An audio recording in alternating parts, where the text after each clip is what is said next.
esto acabamos. ¿Ya?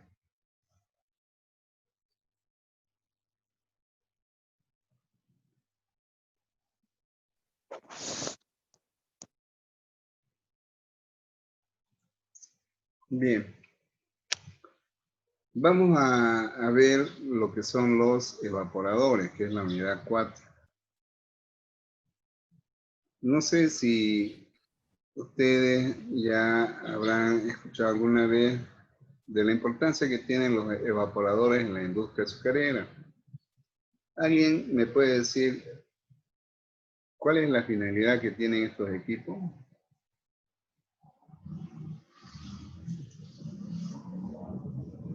¿Alguna idea? ¿Nada? Flores Casilva. ¿Está? Karen Barroso. ¿Alguna idea de lo que son los evaporadores? No, Inge. Ya. Elmer Racua. Ingeniero, ¿Alguna idea de lo que son los evaporadores? ¿Para qué sirven? ahorita me estoy conectando recién, ingeniero. Estoy abriendo. Ya. Les decía, ¿qué finalidad tienen los evaporadores en la industria azucarera? Estaba buscando hace rato antes de entrar, pero no encontré la fotografía. Bien, vamos a explicar qué son los evaporadores. Ya hemos visto intercambiadores de calor, en los cuales hay más que todo intercambio entre un fluido que se enfría o el otro que se calienta. En el caso de los evaporadores, ¿ya? La finalidad es concentrar soluciones. Cuando les decía qué importancia tiene en la industria azucarera, entonces ahí los evaporadores tienen la finalidad de concentrar el azúcar de los jugos, ¿ya? Entonces, es ahí de que tiene la importancia de los evaporadores en la industria azucarera, es concentrar el azúcar, es decir, eliminar el agua para concentrar el azúcar que está dentro de ese jugo. Bien, por ejemplo, en mi vida profesional, nosotros le decíamos a la olla de ebullición donde se elaboraba el mosto para concentrar lo que iba a ser el jugo o el jugo dulce que se iba a convertir después en cerveza verde a través de la acción de la levadura. Nosotros le decíamos a una olla de ebullición. Pero en realidad lo que ahí se hacía era básicamente concentrar los azúcares fermentescibles que después iban a ser convertidos en etanol, ¿ya? Entonces, ese era ahora preparando material, me di cuenta de que también era un evaporador, porque concentrábamos ahí los azúcares fermentescibles. En la industria azucarera se emplean equipos, como les decía, que están en serie o que todo va pasando por etapas, en los cuales se va concentrando el jugo. Ya entra con, por decirles, entra con 12 grados Brix y va a salir con 40 grados Brix y de ahí pasará a otro proceso. Bien. Vamos a ver este problema, ¿ya? Se trata de un evaporador en la cual se alimentan 10.000 kJ de una solución de hidróxido sódico, es decir, de una solución de soda cáustica que tiene 20% de concentración y está a una temperatura de 37,8 grados Celsius. Para concentrarla hasta 50%. Esto quiere decir de 20% va a pasar a ser una solución que tendrá peso 50. Es decir, 50 kilos de soda cáustica en 100 kilogramos de solución. De 20 pasa a 50. ¿Ya? El evaporador se calienta con vapor de agua saturado. Ya ustedes en termodinámica han visto de que el vapor saturado es aquel en que está a una presión y a una temperatura completamente en fase gaseosa. Es decir, de que tenemos un vapor cuya calidad o título es 1. Un vapor sobresaturado es aquel en que se tiene un vapor cuya calidad o título es mayor a 1. Es decir, sale fuera de la curva de saturación.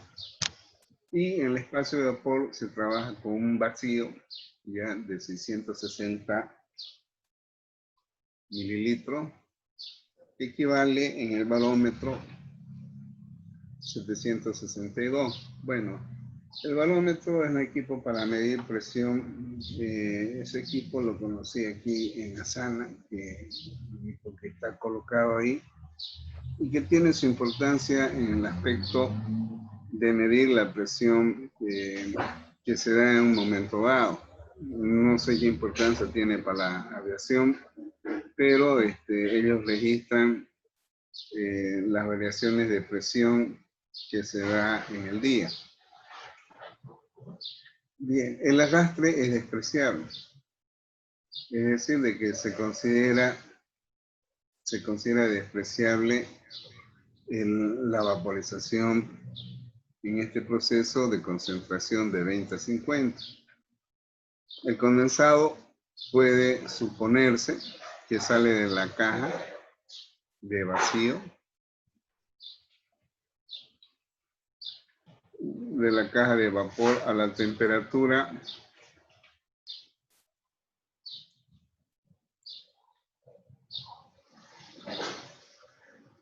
de vapor de agua y que las pérdidas por la radiación son despreciables. O sea, prácticamente se centra más a un proceso de transferencia de calor por conducción y convección.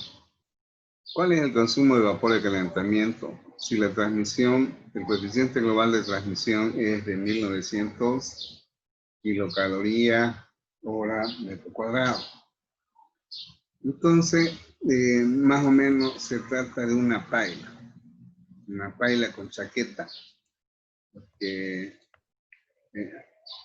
han entrado al laboratorio de proceso de acá de la universidad, han visto de que se diseñó y se construyó un tanque enchaquetado. Esto se convertiría en un evaporador si nosotros llegamos ya a concentrar una solución, pero las veces que hemos usado prácticamente ha sido más para pasteurizar leche, elaborar jugo, bueno, hasta hemos hecho yogur ahí, ¿no? De tal manera de que esa paila que yo menciono es un tanque en la cual entra vapor, ya es un tanque enchaquetado, entra vapor, y se da un proceso de transferencia de calor. Pero ese proceso de transferencia de calor lo hace a través de toda el área que tiene el tanque mismo en su interior. Bien, entonces tenemos un flujo de alimentación de solución de soda cáustica al 20%, esta es su concentración, pero fíjense de que aquí es una expresión ya no molar, es expresión en peso, ¿ya? Y está entrando a esta temperatura, que corresponde a 100 grados Fahrenheit. Y se va a concentrar a 50%, es decir, a 0,5 de inflación en peso. Se tiene una presión de vapor ya de 0,35 que equivale a 34,36, ¿ya? De kilopascal. La presión de vacío es de 660 milímetros, equivalente a 762 milímetros en el barómetro. Conscientemente, esta presión, ¿ya?, de vacío transformándolo en kilogramos fuerza, viene a ser este valor, ¿ya? De tal manera que la presión de saturación del vapor, ¿ya? Es esta presión más la del vapor, es decir, la suma de ambas, fíjense, ¿ya? Entonces, ahí tenemos de que la presión de saturación del vapor es de 1,38 kilogramos fuerza. Ya, se tiene de que la presión absoluta, en este caso, viene a ser la diferencia de la presión atmosférica menos la presión de vacío. En este caso corresponde 760 menos 660 a 100 milímetros de mercurio. Esa presión de vacío, ¿ya? En kilogramos fuerza, viene a ser este valor, es decir, que se multiplica por los factores de conversión y llevamos a kilo. El coeficiente global es de 1950, que es el área de intercambio de calor que tiene ese equipo. Consiguientemente, ya para hallar cuál es la temperatura a la que entra el vapor, ya más o menos el esquema que tienen ustedes es este. ¿Ya? Este es un tanque enchaquetado, ¿ya? Es decir, que entra vapor, calienta y el área de contacto que tiene el fluido es el que está en contacto con el vapor, es decir, en la chaqueta esta que está dibujada con color plomo, ¿ya? Entonces, es ahí donde fluye el vapor. El fluido entra, ¿ya? Y entra a una temperatura de 37,8 grados Celsius. Con esta concentración o fracción en peso del 20% o 0,2, y tenemos un fluido, ¿ya? Que saldrá, bueno, aquí me falta hacer una salida, ¿ya? Porque no entra en contacto con la chaqueta, entonces tengo que hacer una salida por acá o por aquí, colocar una válvula con la que saldrá esa solución concentrada de soda cáustica con un 50%. Bueno, ya anoche no me dio tiempo. Preparar esta clase me lleva mínimo 5 horas, como ustedes ven ahí. Hacer un software como este es moroso, dibujar, todas esas cositas, entonces, para que ustedes puedan comprender. De otra forma, mirarlo al libro es muy difícil de poder captar. Entonces, les decía de que una cosa es el vapor, ¿ya? Más el efecto de vacío que se produce en el interior de la chaqueta, ¿ya? De tal manera de que con esta presión vamos a determinar cuál es la temperatura que tiene el vapor. Aquí ustedes tienen una tabla termodinámica, posiblemente ustedes tienen expresado también en las tablas recientes que están expresadas en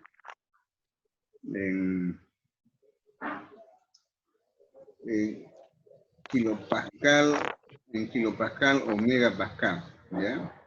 Bien. Entonces, más o menos tenemos el valor de 0,35 que está, un poquito, estamos hablando de 1 punto tanto, que está entre estos dos valores. Había que hacer la interpolación, ¿ya? Entonces, fíjense, esta es la presión que tenemos como dato, la presión de saturación del vapor, y estos son los valores entre los cuales se encuentra esta presión. Se hace la interpolación para hallar, inicialmente hallar la temperatura, ya igual, con estos valores, entre 70, a ver, entre 105 a 110. Entonces, determiné de que por interpolación la presión de saturación viene a ser de 108,3 grados Celsius, ¿ya? Ahora, ese vapor también puedo encontrar su entalpía de vapor saturado, es decir, dentro de la curva termodinámica estamos hablando del valor que tiene H sub G, como está en las tablas termodinámicas, de esta forma, ¿ya? Y en este caso, ya, para mí es la entalpía de vapor saturado, de tal manera que cambio su nomenclatura para poder relacionarlo al desarrollo del presente problema. Hago la interpolación y determino de que la entalpía de saturación de ese vapor en la cual se hizo un vacío es de 642 kilocalorías. Aquí esto que ustedes ven es lo que hice hace años atrás, encontrando una ecuación que en vez de ir a la tabla directamente reemplace y me dé directamente No, ni siquiera acabo lo mío. Sí, le hablé a Víctor para encargarle, me dijo que no la encontraba la podadora. El Hermes Raquas. No, yo la guardé ahí. Le dije que lo revise en el almacén principal, por ahí lo han sacado los ocupados y lo metieron ahí. Le dije. Hermes Raquas. Ya. Encontrar la entalpía de saturación del vapor, ya, también podemos hallar la que viene a ser la entalpía del, en este caso, en estado líquido. Bueno, la verdad es que no sé si ustedes pues se acordarán de termodinámica, ¿no? Porque no sé con quién habrán llevado. De todas maneras, esto es más o menos el análisis que hacemos, ¿ya? Donde esta línea de acá arriba representa en una gráfica entalpía, temperatura. Yo voy a la temperatura y bueno, incluso acá están las isobaras. Entonces yo ahí le subo la entalpía de vapor y en la de abajo la entalpía de líquido saturado. Bien, pues les digo, no sé con quién habrán llevado, si se acordarán, si estarán relacionando lo que... Y bueno, cuando yo doy termo generalmente les explico esto, ¿no? Y no todos tienen la misma facilidad para exponer materias que son difíciles de explicar mediante este medio. Es muy difícil. Entonces, yo me veo favorecido porque manejo el Excel y bueno, les dibujo ahí, explico, ¿verdad? Tratando de hacerme entender. De todas formas, acá a eso me iba de que hay que hallar la entalpía tanto de líquido saturado como, o de vapor saturado como la de entalpía de líquido saturado. Y entonces, aquí determino igual, ¿ya? O sea, hago la interpolación, estamos hablando de hallar estos valores que están intermedios entre estos de acá. ¿Qué es lo que estoy hallando? Estoy hallando la entalpía de líquido saturado y la entalpía de vapor saturado. Un calor latente es el calor que tiene el vapor cuando está como vapor húmedo, es decir, está en equilibrio líquido-vapor. Puede ser calidad 0,5, 0,6, puede ser debajo de 0,5. Entonces, es ahí donde el calor latente se identifica como HFG. Y HF viene a ser la entalpía de líquido saturado, lo que les mostraba en esa curva. Bien, encontramos también aquí la entalpía de líquido saturado que se le pone esta abreviación, que podemos entender de qué es la entalpía del condensado, es decir, de que el vapor se fue enfriando, enfriando, enfriando hasta que llegó a condensarse completamente y tiene esa energía, ¿ya? Entonces, volviendo acá a esta gráfica, este tanque, es decir, que entró, ¿ya? Entró con esa entalpía y se condensa, transmite calor y pasa a fase líquida, ¿ya? Entonces sale un condensado, ¿ya? Bueno, aquí yo debería dibujar también una salida, ¿ya? Una salida. Una salida porque, por ejemplo, en la Gabriel René Moreno, cuando yo asesoré un seminario de grado para el diseño y construcción de un tanque enchaquetado al igual que este, primero empezamos al diseño del tanque, ¿ya? Y se habilitó la entrada de vapor de un calderito. Pero en el tiempo necesitaban enfriar el contenido de acá, entonces habilitaron otra entrada para meter agua fría. Es decir, que la misma chaqueta puede servir con dos propósitos, para calentar y enfriar simultáneamente. ¿Ya? Entonces, más o menos este problema está casi relacionado a lo que les comento, ¿no? Bien, entonces, una vez allá las entalpías, ¿ya?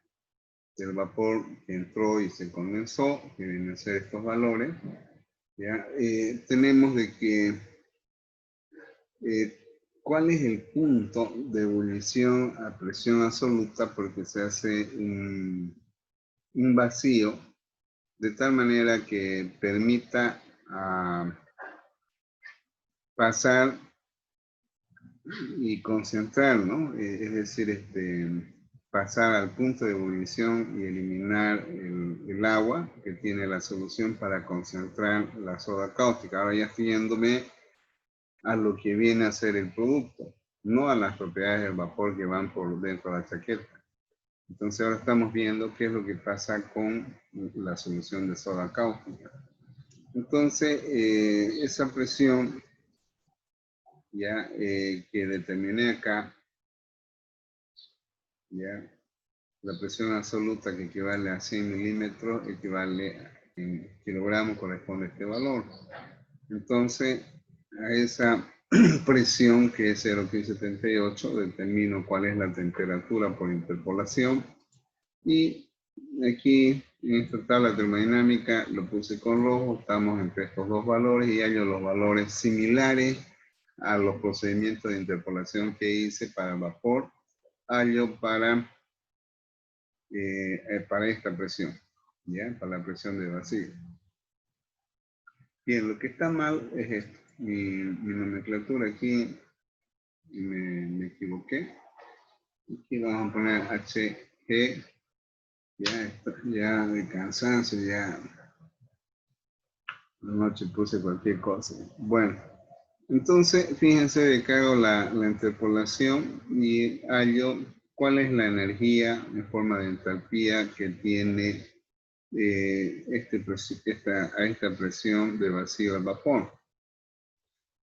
Bien, entonces, bueno, aquí fíjense mi formulita que yo hice hace años atrás por regresión-correlación. Casi me arroja lo mismo, ¿ya? Que la interpolada. Bueno, entonces, teniendo la entalpía, ¿ya? Concerniente a la presión de vacío, nos vamos a estas gráficas, que es la primera vez que vi también estas gráficas, en las cuales vamos a determinar a esa concentración una solución de soda cáustica, ¿ya? Aquí, bueno, más que todo con determinado el punto de ebullición a presión de vacío, que es 51.48, que corresponde a en Fahrenheit, ¿ya? Entonces me voy con esta temperatura, intercepto a 50 en esta curva de acá, ¿ya? O sea, aquí está en grados Fahrenheit. Lamentablemente aquí está en grados Celsius, pero la escaneé mal esta figura, la saqué ayer de internet. Bueno, entonces me vi obligado a convertir esto que está en grados Celsius a Fahrenheit para usarlo acá. Entonces me voy ya e intercepto la curva que está a 40. o a 50 por decir, que es esta de acá, ¿ya? Bueno, lamentablemente la figura parece que se movió y tendría que intersectar acá, ¿ya? Entonces, fíjense, bueno, yo ayer lecturé el 215, ahorita lecturando nos sería 220, ya este valor. Bien, 220 bien, vendría a ser en grado Fahrenheit. Bueno, yo le puse 215, que equivale, si fuera 220 o 220, que sería acá, digamos, si lo modificamos, hacemos la corrección.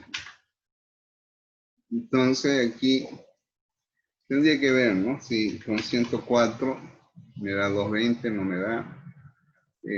105 se pasó. 104.5, ahí más o menos cuadra, ¿no? Podemos ponerle hasta 4. ¿No? Bien, más o menos se aproxima, ¿ya?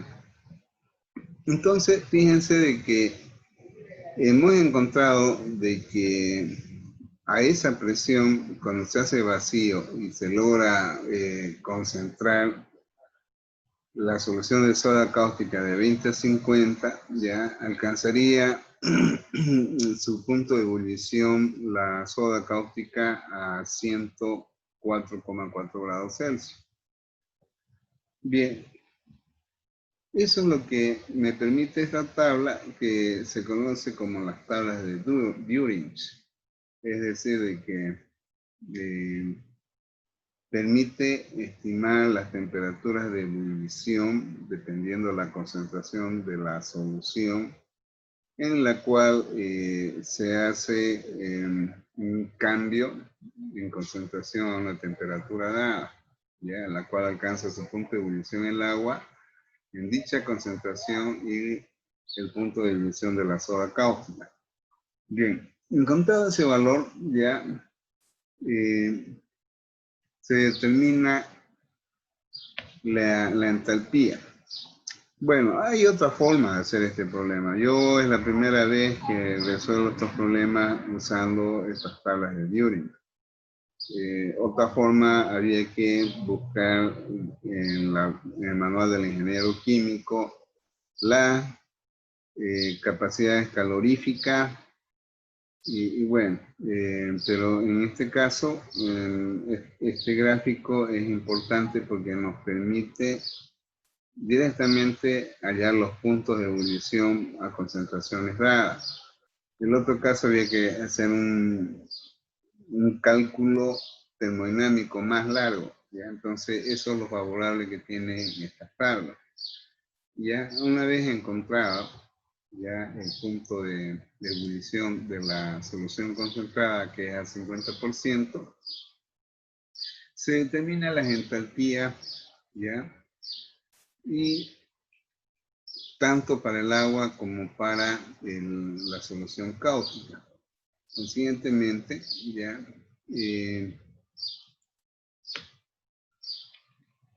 nos vamos a esta otra gráfica, ¿ya? Y fíjense de que cuando la solución cáustica era al 20% y a 37,8 grados Celsius, bueno, tenemos de que la entalpía aquí está expresado en kilogramos, y si me voy a este otro lado estaría en BTU libra. Entonces prefiero trabajar en unidades que me permitan llevar la entalpía de kilojoule a kilocaloría. Un kilojoule, si no me equivoco, es igual a 4,1868 kilojoule, ¿ya? O a la inversa, ahorita vamos a ver. De todas formas, pero ese es el valor, 4,1868 para convertir. Bien, entonces, cuando la solución se concentra al 50%, pues aquí está mal mi gráfica. Bueno, esto de aquí, tendría que venirme aquí y lectura, no es al 4, es al 0,5, aquí. Así que, bueno, tendríamos aquí una entalpía, aquí 180, aquí sería de 480, ¿ya? Bien, aquí 480 sería. 480 kilojoules. Entonces, aquí sería 480 kilojoules. Y esta sería la convertido a kilocalorías. Bien, entonces ya tengo las entalpías tanto del agua como de la soda cáustica en concentraciones del 20 y el 50%. Ya este es al 20 y este es al 50%. Bueno, aquí expresados en kilocalorías. Entonces, ya determinados los datos, tanto de las tablas termodinámicas como haciendo uso de esta gráfica para la solución, tenemos más o menos un esquema acá, ¿ya? Que si esta masa entra, para concentrar tendría que evaporarse, ya había una pérdida de vapor, pero nos dice de que se asumen de que son despreciables las pérdidas de vapor, pero más que todo relacionadas al componente clave que es la soda cáustica. Entonces tenemos de que F es igual a L más B, ¿ya? De tal manera de lo que entró a ese tanque evaporador son 10.000 kilogramos hora de soda cáustica al 20%. Si tomamos el respecto a la soda cáustica como materia clave, componente clave, entonces multiplicamos, acá no hay pérdida de soda cáustica, consiguientemente esto es 0, y determinamos de que se tendría una concentración, ¿ya? Una concentración de 10.000, y aquí ¿qué vamos a tener? Vamos a tener 4.000. Aquí la soda cáustica que entró era 0,2 por 10.000.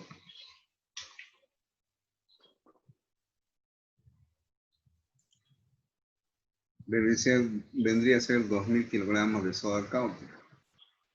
Aquí salen esos 2.000 kilogramos de soda cáustica y los otros 2.000 es de agua, ¿ya? Entonces, esto de aquí viene a ser los kilogramos de soda cáustica que está presente en esa solución.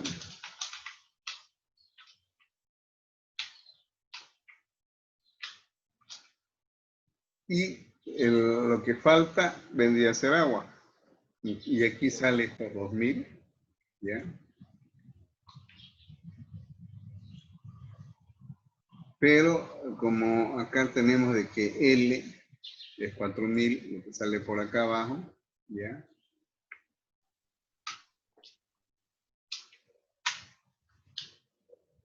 Entonces los otros 2.000 es de agua, 50% y 50%, eso es lo que obtenemos acá, ¿ya? Y por aquí, este vapor B vendría a ser el agua que se evaporó, no hay arrastre en la evaporación de soda cáustica. Entonces aquí tenemos estos 6.000, ¿ya? Entonces, esto sería 2.000 kilogramos de agua y la diferencia viene a ser agua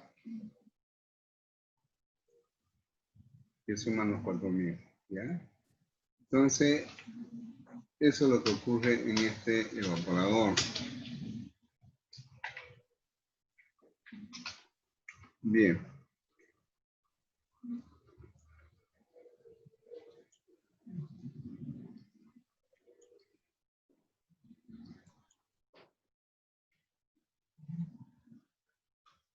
Bien, entonces, eso sería, ¿ya? Bueno, se aplica un balance de entalpía, ¿ya? pero este balance de entalpía ya no relaciona a lo que es el fluido, a lo que entró al tanque. No está relacionado a lo que viene a ser en este interior de este tanque enchaquetado, donde también se considera, lógicamente, la energía que contiene el fluido, porque hay intercambio acá de energía entre este vapor y el líquido, que al final de cuentas se calienta, ¿no? Y se calienta y sale con una concentración de 50%. Entonces ese balance de entalpía relaciona la alimentación con su entalpía de entrada, ¿ya? La entrada del vapor que entra y sale condensado, ¿ya? Aquí HS significa entalpía de vapor saturado y el otro del condensado. Luego tenemos la entalpía de líquido, la entalpía de vapor, y encontramos de tabla. Me va a dar tiempo cabalito, ¿ya? Para terminar. Entonces reemplazo esos valores en esta ecuación, ¿ya? Y hallo la cantidad de vapor que ingresa aquí, ¿ya? A la chaqueta, ¿ya? Bien, mi dibujo está mal. Esto de aquí debería colocar ahí arriba, ¿ya? Bueno, nos da la cantidad de vapor que entra a la chaqueta para calentar. Tenemos la superficie de calentamiento que encontrar. Entonces, se aplica esta ecuación que ya hemos visto, ¿ya? Y esa energía en la cual se da el intercambio en el tanque está relacionada a los cambios de entalpía del vapor que entró y se condensó por el coeficiente global que es dato. El área es todo aquello, lo del recipiente, su parte interna, respecto a las variaciones de temperatura que se dan en este caso en el vapor. ¿Ya? Entonces reemplazando estos datos y las entalpías que encontramos arriba, ya este es dato, el área es lo que nos pide, la temperatura de saturación la encontramos de las tablas termodinámicas, y bueno, y hallamos el área, ¿ya? Con esto terminamos este problema. Voy a ver si mañana puedo explicar esto para que entiendan mejor en unos 20 minutos en una presentación en PowerPoint. Por favor, conéctense antes que se acabe el tiempo. Vamos a terminar la clase acá. Conéctense, por favor, para hacer la captura. Uy, voy a hablar. Tenemos. Bueno, jóvenes, vamos a terminar acá. ¿Ya? Unita más. Y se nos va el tiempo. Uno más tiene que. Ahí. Bueno, gracias, jóvenes. Nos vemos mañana. Si los grupos que estén listos para exponer, expongan por favor mañana. ¿Ya? Vayan preparándose para mañana, por favor. Bueno. Gracias, ingeniero. Hasta luego.